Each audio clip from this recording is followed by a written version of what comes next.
Sayın Tebii Baylıklar Ministerliğinin berýän maglumatlaryna görä ýurtda vilayet ondan ýokary derejede 5100-den gowrak ekologiýa taýdan arasynda magdan kän açyldy. Şonuň esasynda ýurtda tebii baylıklar gorap saklamakda hem-de olar peýdalanmakda, daşgurşaw goramakda, energiýany taşyklamakda we atmosfera bölünip çykan ziýanly gazlar azaltmakda uly netijeler gazanyldy.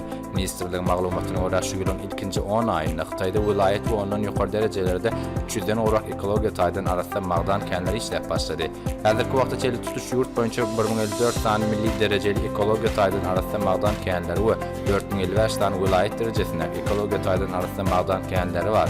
Bu bolsa ýardam esasynda işleýän känlerin umum sanynyň 40,8 götürümdi diýenler. Hytaýda ulat ekologiýa taýdan arasynda magdan känlerini ulgamyny giňeltmek boýunça köp sanly energiýa serişleri binýadyny we tebii baýlyklaryny gazwalyş dowlaklaryny döretdiginiň netijesinde magdan känlerini özleşdirmek we tebii baýlyklar peýda bolanmakda güýçlük kazandy.